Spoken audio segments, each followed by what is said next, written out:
হরে কৃষ্ণ।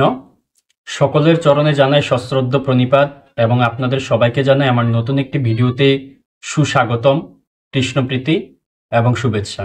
আপনাদের সকলের নিকট বিনীত অনুরোধ রইল আপনারা প্রত্যেকে ভিডিওটি না টেনে একদম শেষ পর্যন্ত দেখবেন এবং কি বোঝাতে চাচ্ছি সেটি হৃদয়ঙ্গম করার প্রচেষ্টা করবেন। জল, যার অপর নাম হচ্ছে জীবন। প্রতিটি জীবের জীবনের জন্য জল একটি অপরিহার্য এবং অনিবার্য পানীয়। সকল জীব বেঁচে থাকার জন্য এই জল পান করে থাকে, কিন্তু আমরা কজনই বা জানি যে স্বাস্থ্যসম্মত উপায়ে কিভাবে আমরা জল পান করতে পারি, অর্থাৎ জল পান করার সঠিক পদ্ধতি কোনটি। তাই আজকে আমি আপনাদের নিকট এই জল পানের সঠিক পদ্ধতি নিয়েই আলোচনা করার জন্য প্রস্তুত হয়েছি। তো জল পান করার ক্ষেত্রে আমরা অবশ্যই ডান হাত ব্যবহার করব, কখনোই বাম হাত ব্যবহার করব না। এবং সঠিক উপায়ে, স্বাস্থ্যসম্মত উপায়ে জল পান করার ক্ষেত্রে স্বাস্থ্যসম্মত পাত্র প্রয়োজন। তো সেক্ষেত্রে আমরা স্টিল, লোহা, স্বর্ণ, রূপা, তামা, কাঁসা বা অন্যান্য ধাতব পাত্র ব্যবহার করতে পারি, মাটির পাত্র ব্যবহার করতে পারি, কাচের বা পাথরের পাত্র ব্যবহার করতে পারি।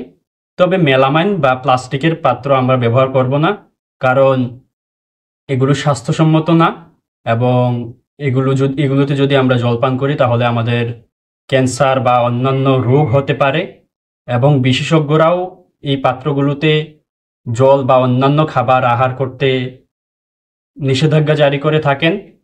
তবে অনেকে প্রশ্ন করতে পারেন যে আমরা বাজারের যে জল কিনতে পাওয়া যায়, অর্থাৎ বোতলজাত যে জল, সেটি খেতে পারবো কিনা। হ্যাঁ, এগুলো খেতে পারি আমরা, তবে সেক্ষেত্রে আমরা বোতল থেকে জল আমাদের যে ধাতব পাত্র বা মাটির পাত্র বা কাচের পাত্র, এগুলোতে নিয়ে আমরা জল খাবো এবং ওই জলের বোতল দ্বিতীয়বার ব্যবহার না করার প্রচেষ্টা করব। এবং জল পান করার ক্ষেত্রে কখনোই আমরা দাঁড়িয়ে পান করব না, হাঁটতে হাঁটতেও পান করব না, এবং শুয়ে থেকে বা দৌড়াতে দৌড়াতে পান করার তো প্রশ্নই ওঠে না।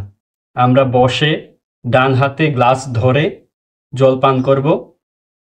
তো যদি কেউ অসুস্থ থাকে বা কোনো মুমূর্ষু রোগী থাকে, তার ক্ষেত্রে বিষয়টা আলাদা। একান্ত প্রয়োজন বা বিশেষ প্রয়োজন বা জরুরি প্রয়োজনে তো বিষয়টা আলাদাই থাকে। তো আশা করি আপনারা বুঝতে পেরেছেন কিভাবে আমাদের জল পান করা উচিত। যদি আপনাদের কোনো প্রশ্ন থেকে থাকে অবশ্যই কমেন্টে জানাবেন। এতক্ষণ সাথে থাকার জন্য আপনাদেরকে ধন্যবাদ এবং প্রণাম।